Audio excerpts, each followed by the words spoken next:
Agung Sedayu Group akhirnya mengakui anak usaha mereka PT Intan Agung Makmur dan PT Jaya Inti Sentosa memiliki sertifikat hak guna bangunan di daerah pagar laut misterius di pesisir Tangerang. Namun kuasa hukum Agung Sedayu Group, Muanas Alaidit, menegaskan bahwa HGB tersebut tak mencakup seluruh pagar laut sepanjang 30,16 km yang menjadi polemik belakangan ini.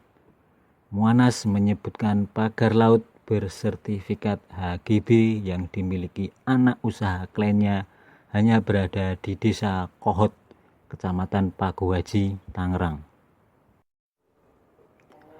Pagar laut itu bukan milik PANI, PT Pantai Indah Kapuk II.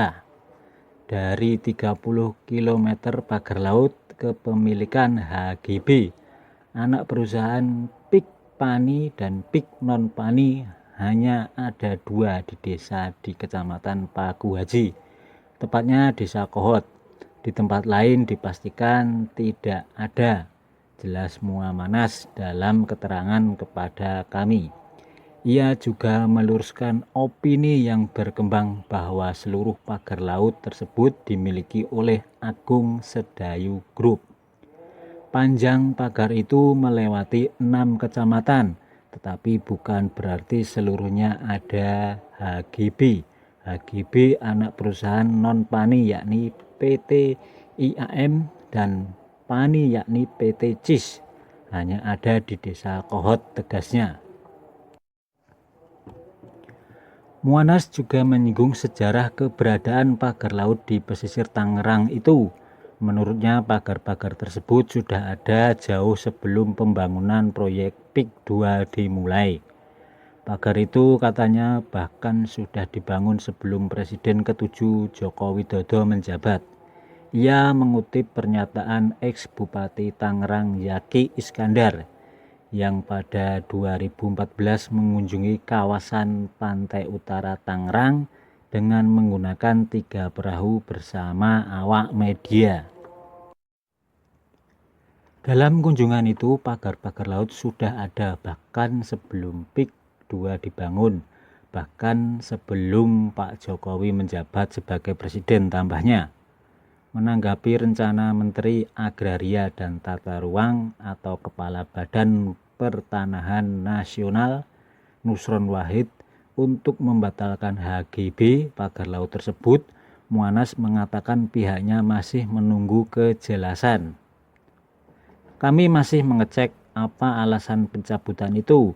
Hingga kini belum ada dokumen resmi atau surat tertulis yang kami terima, ungkapnya. Ia menegaskan pihaknya akan mempelajari prosedur dan dasar hukum yang menjadi alasan pembatalan tersebut sebelum memberikan tanggapan lebih jauh.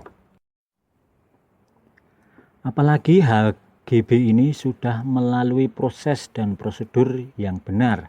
Kami membelinya dari masyarakat pemilik sertifikat hak milik dan telah membayar pajak serta memperoleh surat izin lokasi dan PKK PRL persetujuan kesesuaian kegiatan pemanfaatan ruang laut secara resmi, jelas Muanas. Pagar laut misterius membentang di Tangerang. Menteri Agraria dan Tata Ruang atau Kepala BPN Nusron Wahid menyebut daerah yang dipagari itu sudah bersertifikat HGB. Nusron mengatakan jumlah sertifikat hak guna bangunan itu mencapai 263 bidang. Sertifikat atas nama beberapa perusahaan. Pertama, PT Intan Agung Makmur sebanyak 234 bidang, dan kedua atas nama PT Jaya Inti Sentosa sebanyak 20 bidang. Kemudian atas nama perseorangan sebanyak 9 bidang. Nusron berencana mencabut sertifikat tersebut. Pasalnya sertifikat cacat prosedur.